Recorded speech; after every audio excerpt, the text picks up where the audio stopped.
Assalamualaikum warahmatullahi wabarakatuh. Kami dari kelompok 4 Stata. Perkenalkan, saya Fatia Melida Nugraha dan rekan saya. Halo, Laila Kabila Haris. Saya Muhammad Rakansari.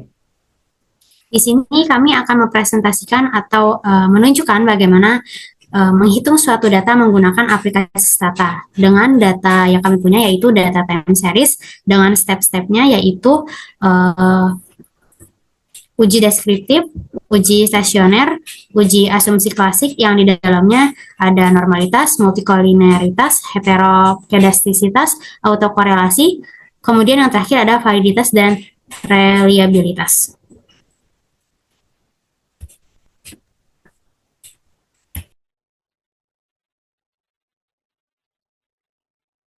Di sini kelompok kami sudah menyiapkan sintaksnya untuk bahan uji.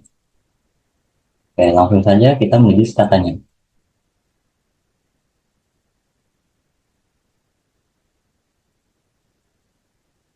Langkah yang pertama, kita bisa memasukkan data dengan cara klik file, import. Karena data yang sudah saya simpan berada di Excel, berarti saya akan yang Excel. Pertama kita klik browse, klik, buka. Dan jangan lupa untuk checklist di bagian import first row as variable names. Lalu oke. Untuk langkah selanjutnya, kita akan mengubah data ini menjadi data time series dengan cara kita bisa ketik di komen gen d1 boundary date dm format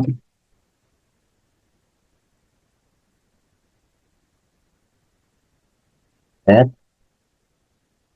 date 1. Data sudah menjadi time series. Lalu selanjutnya kita akan melakukan uji deskriptif atau statistika deskriptif. Statistika deskriptif ini dapat dilakukan dengan cara kita klik data, describe data, lalu summary statistik. Di bagian variabel ini kita bisa memasukkan dependent variabelnya terlebih dahulu dari Y lalu ke independent variabelnya X1 dan X2.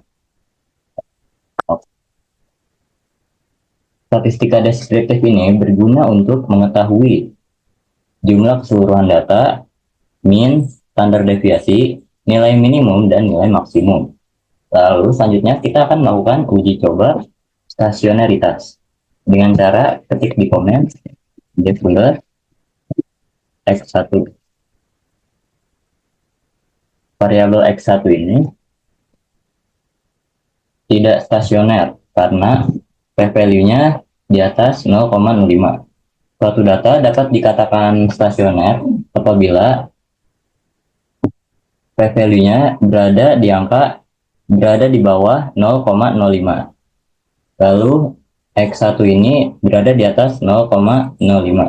Lalu selanjutnya kita akan melakukan uji diferensi dengan cara ketik di komen defaler X1. Variabel X1 ini sudah stasioner karena p-value-nya di bawah 0,05. Uji stasioner ini digunakan untuk memastikan data yang kita olah itu konstan dari waktu ke waktu.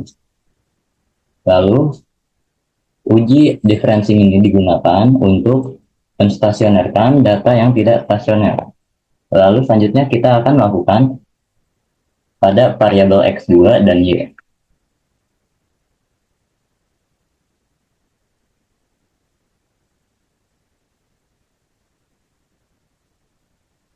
Variabel X2 juga tidak stasioner, maka perlu kita lakukan uji diferensi. Defaler D X titik variabel X2 kini sudah menjadi data yang stasioner. Lalu selanjutnya pada variabel Y.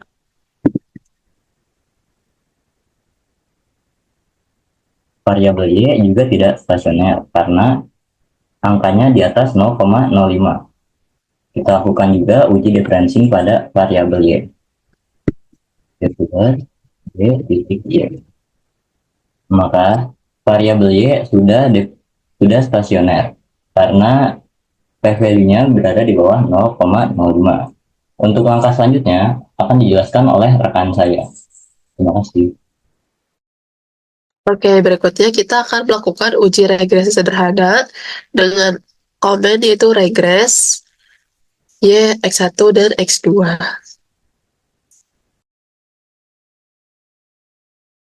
Oke, di sini kita bisa lihat bahwa dari R square itu dia menunjukkan proporsi total variasi variabel dependen atau Y dapat dijelaskan sebesar 0,23 atau 23% oleh variabel independennya yaitu X1 dan X2.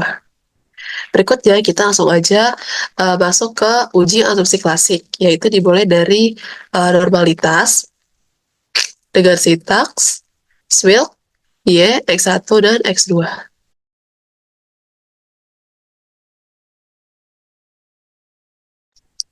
Oke, ini bisa kita lihat dari tabel yang prop lebih besar daripada Z. Jika data lebih besar daripada 0,05, maka data tersebut terdistribusi normal.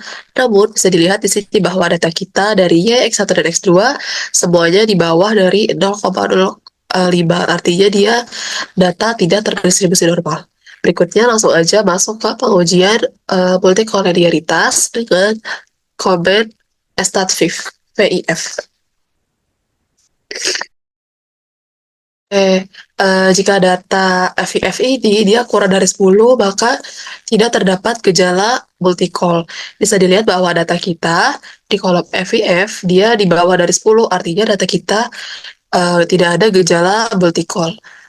Berikutnya kita akan masuk ke uji heteroskedastisitas dengan komen stat head test.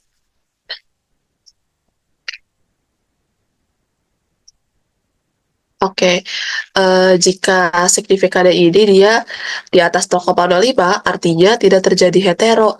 Nah, di sini data kita kan 0,57, artinya di atas dari 0,05, artinya data kita tidak terjadi hetero.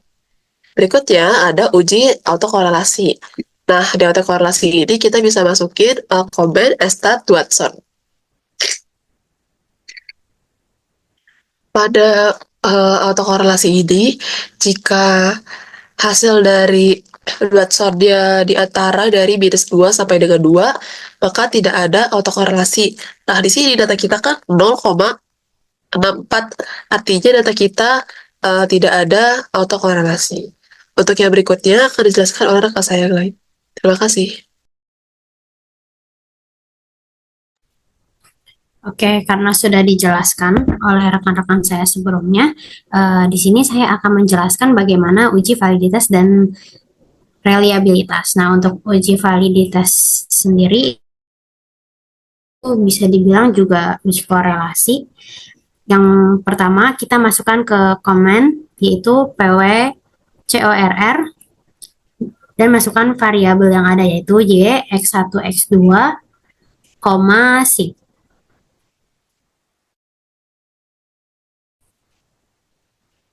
Nah, untuk perhitungan dari uji validitas ini biasanya kalau R hitungnya itu kurang dari R tabel, maka dinyatakan tidak valid. Kalau semisalnya R hitungnya lebih besar dari R tabel, maka bisa dibilang valid. Atau nilai signifikan kurang dari 0,05, maka dikatakan valid. Dan jika nilai signifikannya lebih dari 0,05, maka dikatakan tidak valid. Nah, bisa dilihat di sini untuk nilai X1-nya 0,4845, kemudian nilai signifikannya itu ada di angka 0,001. Begitu juga yang X2, nilai X2-nya itu ada di 0,2686, kemudian nilai signifikannya di 0,0379. Maka ini kan bisa dibilang juga di bawah dari 0,05, maka dikatakan valid.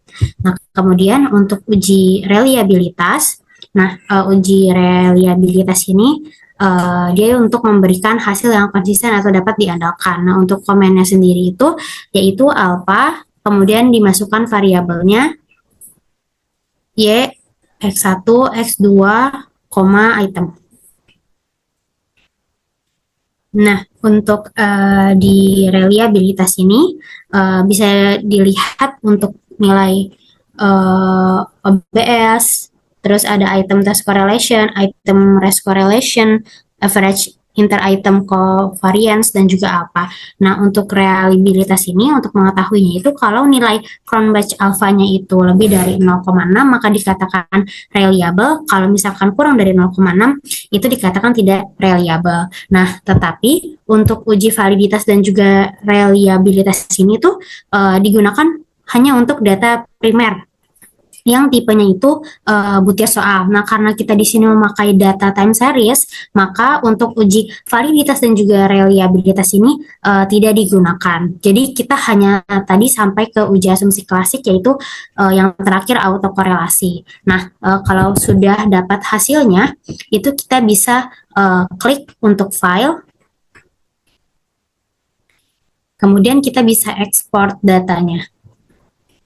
Nah, ini kita bisa pilih mau kita simpan di mana, di Excel spreadsheet atau di bawahnya yang text data dan sebagainya. Nah, tapi kalau misalkan kita mau memindahkan data kita ke dokumen, atau biasanya kalau kita mengerjakan mini riset ataupun skripsi, kita ingin memasukkan data pengolahan di data ini ke dalamnya, itu bisa menggunakan cara yaitu kita blok dulu yang akan kita masukkan. Misalkan ini ada Sapiro Wilk, terus kita klik kanan, terus kita pencet yang ini, copy as picture. Nah, lalu kita bisa pergi ke Word. Nah, di sini kita bisa langsung klik paste. Nah, ini akan terlihat hasil perhitungan yang ada di stata tersebut, yang ada di stata tadi. Sudah? Baik, seperti itu penjelasan dari kami bagaimana mengolah data, yang mana datanya itu adalah time series di Stata. Mungkin sekian dari kami. Semoga apa yang akan bisa menjadi ilmu pengetahuan yang baru. Mohon maaf apabila ada kesalahan. Wassalamualaikum warahmatullahi wabarakatuh.